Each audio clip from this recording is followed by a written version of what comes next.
La paz del Señor continúa reposando y gobernando nuestras vidas. Les saludo en el amor del Señor.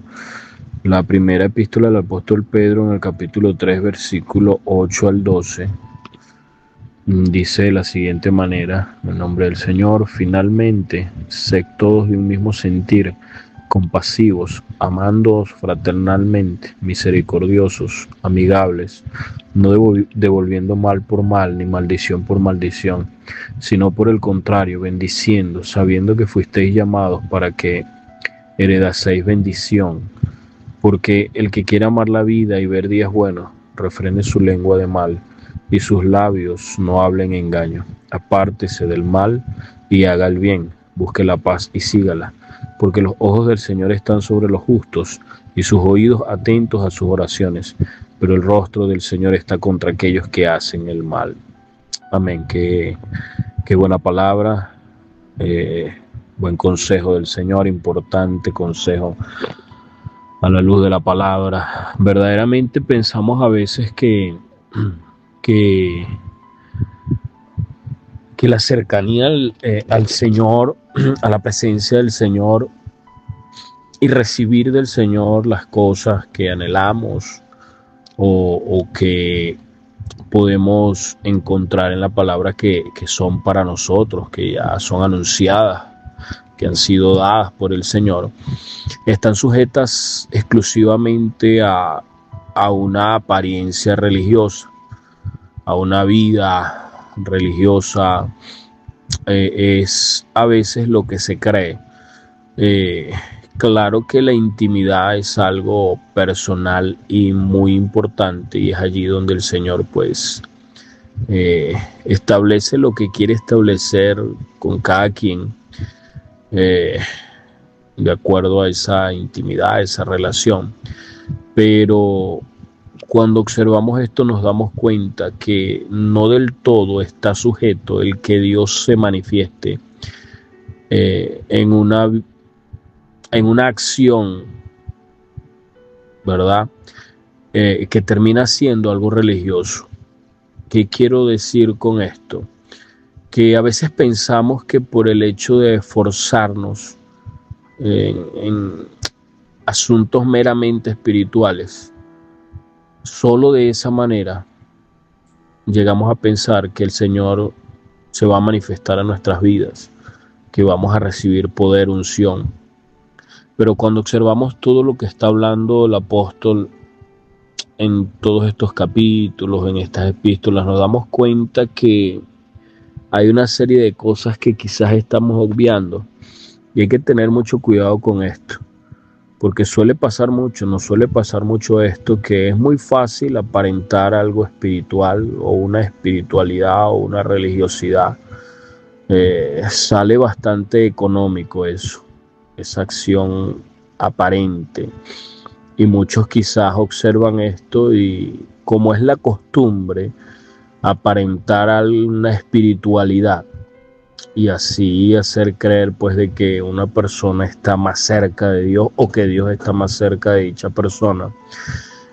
Y volviendo a lo que les comentaba, lo que leemos por acá es que hay que tener cuidado con la conducta, el carácter y realmente lo que el Señor demanda en nosotros. Esto me hace acordar que en algún momento el Señor les dice al pueblo de Israel que ya no quería ver aquellos actos externos religiosos, de sacrificios, de ofrendas, de rasgaduras de vestidos, de cilicios, ceniza, que terminaban siendo algo meramente externo, y el Dios que escudriña la mente y el corazón pues estaba observando cómo había carencia de sinceridad en el pueblo. Pero resulta y pasa que es un patrón de conducta en el ser humano el pretender buscar caminos fáciles para así asirse de algo, o aparentar algo, o presumirlo quizás. Entonces bien, es importante, ¿no?, mantenernos en estos consejos, en todo esto, porque allí es que vamos a ser guiados, ¿verdad?, a lo que el Señor quiere ver en nosotros. y no vernos nosotros entonces en actitudes, patrones de conducta similares a los que el Señor exhorta. Por eso entonces la lectura nos lleva a que nuestra conducta entonces debe ser, en resumidas cuentas, el fruto del Espíritu manifestado. Pero me llama la atención que al Señor le agrada que seamos amables, que seamos amigables. Me gusta esto porque se suele observar a veces que la conducta del cristiano evangélico es como, no en todos los casos, pero sí se observa falta de empatía, de alegría, de mostrar esa, ¿verdad? Ese gesto amigable. Y por eso muchas personas de pronto demandan esto, no lo ven. Y no está mal que alguien lo demande, porque quizás el creyente se justificaría en que no está llamado a eso. Pero a la luz de la palabra nos damos cuenta, no nada más acá, el Señor viene exhortando esto a través de los apóstoles, los proverbios, o sea, se observa todo esto, que el Señor demanda, pero una conducta agradable, que muestre mansedumbre, libres de engaños, de manipulaciones, todo esto. Y creo que nuestro Señor Jesucristo nos deja ejemplo precisamente de no hacer lo que la conducta del hombre por naturaleza caída hace en momentos, ¿verdad?, variados, no devolviendo mal por mal, ni maldición por maldición, sino por el contrario, bendiciendo, sabiendo que fuisteis llamados para que heredaseis bendición. Dice, porque el que quiere amar la vida y ver días buenos, refrene su lengua de mal y sus labios no hablen engaño. Vuelvo y repito, no debemos nosotros pensar solamente que así como aquellos ejemplos que vemos en la palabra de hacer pompa de un carácter religioso es lo único que se demanda, y así obviar que el carácter moral, la conducta es sumamente importante también. A veces es muy fácil, ¿verdad?, mostrar un talento que el Señor dio, que ni siquiera es nuestro, es para el servicio al Señor, es una herramienta que Dios ha dado, pero el hecho de tener algo de esto nos hace, ¿verdad?, caer en estos tipos de actitudes que al Señor no le agradan. Entonces el Señor demanda que nosotros seamos muy cuidadosos con esto. Y pensamos pues que así entonces vamos a lograr todas las cosas de parte del Señor. Resulta que el Señor quiere entonces una conducta agradable, ¿verdad?, con todo esto que podemos leer, y que lo que queremos como bueno en la vida resulta que también está sujeto entonces a que la conducta debe ser ordenada, pacífica, y sobre todo en lo que mostramos al hablar. Qué importante. Claro que la palabra nos muestra que pidamos al Señor las cosas en oración. Esto no niega una cosa ni otra, sino que nos aclara que no nada más es entonces el hecho de que nosotros pretendamos sujetar todo a un carácter religioso y obviar entonces la conducta que vamos a mostrar a los hombres, que el Señor está esperando que sea conforme a la imagen de Cristo, a lo que Cristo manifestó. El refrenar la lengua de mal y que nuestros labios no hablen engaño, habla entonces de un resultado, de una transformación en la conducta, de ser temerosos de Dios, de querer agradar a Dios verdaderamente con esto y no ocultarnos en la religiosidad. Esto es muy importante, porque Dios no puede ser burlado y nosotros no debemos engañarnos a nosotros mismos tampoco, porque no sería sabio. Estaríamos cayendo en lo que La palabra habla en la comparación de la sabiduría, de pretender vivir con sabiduría humana, que es animal y diabólica, terrenal, y no la sabiduría de Dios. Entonces, qué importantes estos consejos, hermanos.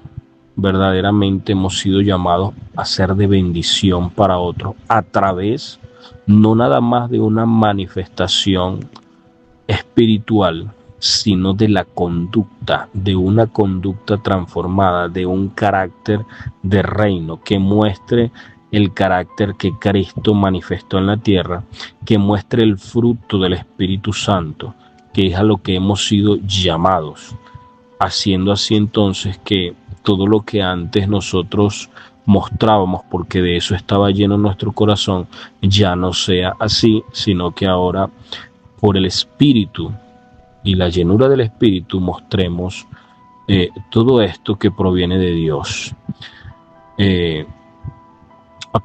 Apártese del mal y haga el bien, busque la paz y sígala, porque los ojos del Señor están sobre los justos y sus oídos atentos a sus oraciones.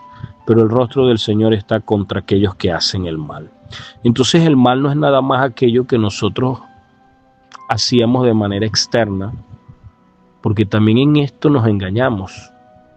Claro que el Señor nos llama, pues, y nos ha ayudado, nos ha traído de esas acciones externas, evidentemente conocidas como pecado, en lo que llamamos el mundo, en nuestras andanzas en el mundo.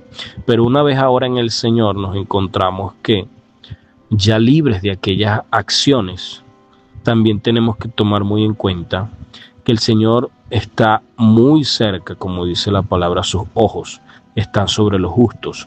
O sea, y el justo en este caso es el que hace justicia, porque eso es ser justo, el que practica la justicia de Dios. Y mostrar el carácter del reino es ser justo. Evidenciar el fruto del Espíritu en el carácter es ser justo, es hacer justicia. Y por ende, estamos siendo entonces calificados para que los ojos del Señor estén sobre nosotros. Entonces, mis hermanos, no podemos nosotros permitirnos vivir una vida aparente o de apariencia en lo religioso, en una espiritualidad superficial, o pensando que solo todo está sujeto a eso y que la bendición de Dios o todo lo que proviene de Dios solo es por esa apariencia. No, eso es parte de lo que el Señor quiere que hagamos. Mantener la intimidad, la comunión con Él, esto es sumamente importante, pero en igualdad de condiciones entonces está el mostrar y el evidenciar la transformación del Señor en nuestras vidas. Así como Cristo manifestó entonces, ¿verdad? El mismo apóstol en el capítulo 2, versículo 22, hablando de Cristo, el cual no hizo pecado, ni se halló engaño en su boca, quien cuando le maldecían no respondía con maldición, cuando padecía no amenazaba, sino encomendaba la causa al que juzga justamente. Qué maravilloso. Esto es Cristo, esto es el carácter de reino, esto es lo que debemos nosotros poner en práctica. Nuestra condición, nuestra naturaleza caída, si nosotros no imitamos a Cristo, evidentemente vamos a manifestar esas reacciones y acciones que hablan de dicha naturaleza caída y no de un carácter de reino. Pero damos gloria a Dios, a Jesucristo, por su obra y por el Espíritu Santo que vienen a nuestras vidas a llevarnos a hacer y hacer lo que el Señor quiere y no lo que éramos. Que el Señor pues siga obrando en nosotros y que nosotros seamos sumamente responsables para que con madurez y temor a Dios nos esforcemos en esto, porque todo lo que el Señor demanda es bueno. No debemos hacer, ¿verdad?, acepción de las cosas pensando que podemos filtrar o escoger los que nos conviene, sino que todo lo que el Señor demanda es bueno y es importante porque le agrada y así le glorificamos a Él. Bendiciones.